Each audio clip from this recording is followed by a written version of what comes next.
आज देखो बच्चों, कक्षा 11 बार टॉपिक का नाम है रेगुलेशन ऑफ किडनी फंक्शन, वृक्कों की क्रियाओं का नियमन या वृक्क के कार्य। देखो, जैसे हम सभी लोग जानते हैं कि हमारे गुर्दे या वृक्क हमारे शरीर में उत्सर्जन का नाइट्रोजनी हानिकारक पदार्थों को शरीर से बाहर निकालने का कार्य करते हैं। ये एक साधारण सी जो सभी लोग जानते हैं, लेकिन इसके अतिरिक्त वृक्कों का काम है समस्थैतिकता बनाए रखना। समस्थैतिकता या होमियोस्टैटिसिस कहलाती है, और इसमें हमारे बाह्य वातावरण तथा भीतरी वातावरण, शरीर के अंदर जो वातावरण है उसको और बाह्य वातावरण में सामंजस्य बनाए रखना, एक समान स्थिति बनाए रखना क्या कहलाती है? समस्थैतिकता या होमियोस्टैटिस कहलाती है। तो इसमें भी हमारे वृक्कों की विशेष भूमिका रहती है। देखिए, जब कभी क्या होता है कि अंधेरे में जाते हैं या हमको कहीं रस्सी पड़ी है या कोई ऐसी चीज़ पड़ी हुई है और हमें शंका हो जाती है कि कहीं सांप ना, तो हमारे मुंह से एकदम चीख निकलती और हमारे शरीर की रुधिर मतलब हृदय गति जो है वो तेज हो जाती है और शरीर से पसीना पसीना निकल आता है। लेकिन अगर कोई लाइट जला देता है या हम कंफर्म हो जाते हैं कि नहीं, रस्सी या कोई ऐसी चीज़ है जो पड़ी हुई है जिसको हम सांप समझते हैं, तो हम पुनः बिल्कुल हमारी स्थिति सामान्य हो जाती है, हृदय गति सामान्य हो जाती है, पसीना भी निकलना बंद हो जाता है और हम अपने सांस फूलना व तेज गति जो है वो भी कम हो जाती है और हम शांत हो जाते हैं। तो इस बीच, इन दोनों क्रियाओं के बीच जो शरीर के आंतरिक वातावरण में जो हलचल होती है और फिर पुनः सामान्य स्थिति आना, यही कहलाती है समस्थैतिकता। क्या कहलाती है? इसी को समस्थैतिकता कहते हैं। देखिए, हमारे शरीर के अंदर हार्मोन्स, हमने बताया हाइपोथैलेमस के hormones ADH, anti diuretic hormones कहलाते हैं। तो इसमें एंटी डायरेटिक हार्मोन में वेसोप्रेसिन का काम क्या है? हमारी रुधिर वाहिनियों, इसी को रुधिर वाहिनियों में संकीर्ण उत्पन्न करना। ये दो हार्मोन्स होते हैं, एपिनेफ्रिन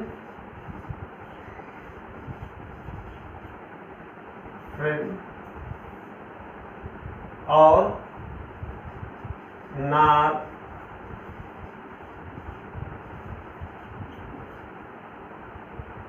नॉरएपिनेफ्रिन। ये दो हार्मोन हैं। इन दोनों हार्मोन्स के कारण ये दो क्रियाएं हैं, एपिनेफ्रिन और नॉरएपिनेफ्रिन। एपिनेफ्रिन का कार्य क्या है? तेजी से हृदय गति को बढ़ा देना, और नॉरएपिनेफ्रिन का काम है उसको कम कर देना। तो इस तरह इन दोनों हार्मोन्स का कार्य है। तो इसी तरह से वेसोप्रेसिन या एंटी डायरेटिक हार्मोन्स जो है यहाँ लिखा हुआ है वो इसी का कार्य है। ये पिट्यूटरी ग्रंथि से स्रावित होता है। और पिट्यूटरी ग्रंथि कहाँ है?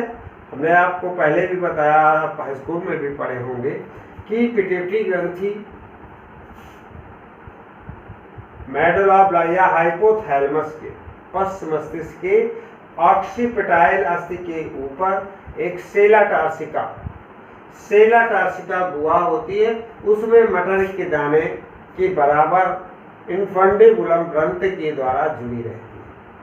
इसके द्वारा इन्फंडिबुलम ग्रंथि के द्वारा ये जुड़ी रहती है। और वो पिट्यूटरी ग्रंथि जो है वेसोप्रेसिन हार्मोन्स निकालती है या ये एंटी डायरेटिक हार्मोन निकालती है। इसकी उपस्थिति में वृक्क नलिकाओं द्वारा जो है जल अवशोषण की गति बढ़ जाती है। क्या होता है? वृक्क नलिकाओं के द्वारा जल अवशोषण, जो वृक्क नलिकाएं हैं, जैसा कि अभी पढ़ा है कि वृक्क नलिका जो है उसमें जल अवशोषण की गति तेज हो जाती है, बढ़ जाती है। ये काम है वेसोप्रेसिन का। तो इस तरह से ये कार्य करते हैं। दूसरा है इसी तरह मिनरलोकार्टिकॉइड हार्मोन्स, ग्लूकोकार्टिकोस्टेरॉइड हार्मोन्स और मिनरलोकार्टिकॉइड हार्मोन्स जो है ये एड्रीनल कॉर्टेक्स से स्रावित होते हैं। एड्रीनल ग्रंथि कहाँ होती है? वृक्क के ऊपर। ये वृक्क बने हुए हैं, ये वृक्क है और वृक्क के ऊपर ये त्रिकोणी, ये टोपी जैसी संरचना जो है ये है एड्रीनल।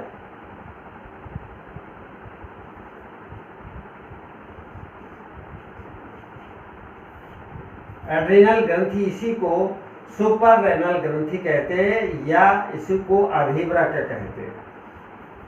अधिवृक्क। तो ये अंतःस्रावी ग्रंथि, तो इसी के द्वारा ये हार्मोन स्रावित होते हैं। कौन सा? मिनरलोकार्टिकॉइड्स हार्मोन्स जो है ये इसके द्वारा स्रावित होते हैं। और ये हार्मोन्स जो है किसके? इसी में दो भाग होते हैं, एक होता है कॉर्टेक्स, एड्रीनल कॉर्टेक्स और एड्रीनल मेडुला। तो ये कॉर्टेक्स भाग से स्रावित होने वाला हार्मोन्स है और ये सोडियम की मात्रा, सोडियम आयन की मात्रा का नियंत्रण करता है। इसकी कमी के कारण मूत्र जो है, मूत्र में जल से सोडियम की मात्रा बढ़ जाती है। जब ये होती है तो ये इसकी कमी के कारण यूरिन में सोडियम की मात्रा अधिक हो जाती है, जिसके कारण एडिशन रोग, कौन सा रोग हो जाता है? एडिशन रोग हो जाता है। इस तरह से ये हार्मोन्स का कार्य है। जो अभी हम ये हाइपोथैलेमस के हार्मोन्स ये बता रहे हैं, यही हार्मोन्स है। कौन कौन से? वेसोप्रेसिन,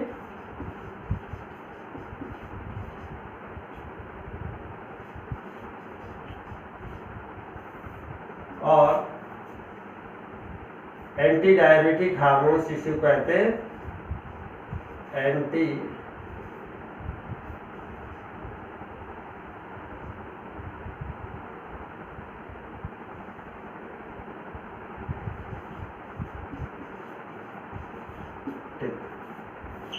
ये हार्मोन्स।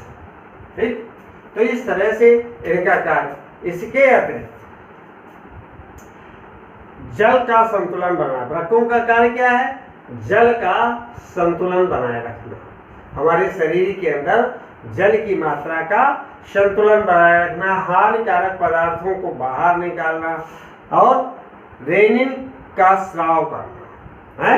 रेनिन एक हार्मोन्स है, उसका स्राव करने का काम भी इसी का है। अब अगला आता है एंडोस्टेरॉन हार्मोन्स या रेनिन एंजियोटेंसिन या एंडोस्टेरोन तंत्र, एंडोस्टेरोन हार्मोन्स का स्राव। अब क्या होता है कि यह एड्रीनल कॉर्टेक्स से स्रावित होता है।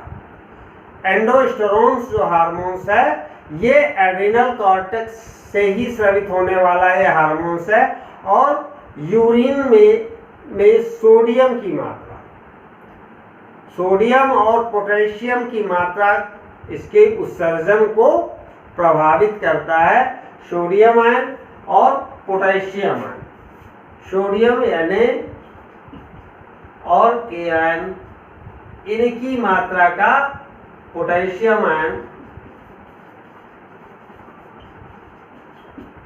की मात्रा का नियमन करना इसका कार्य है। इसका नियमन करता है, इसकी मात्रा को प्रभावित करता है। अब इसमें होता क्या है कि जो ये एंडोस्टेरोन हार्मोन्स है, इसमें जब इसमें रुधिर में क्या होता है कि सोडियम की मात्रा, रुधिर में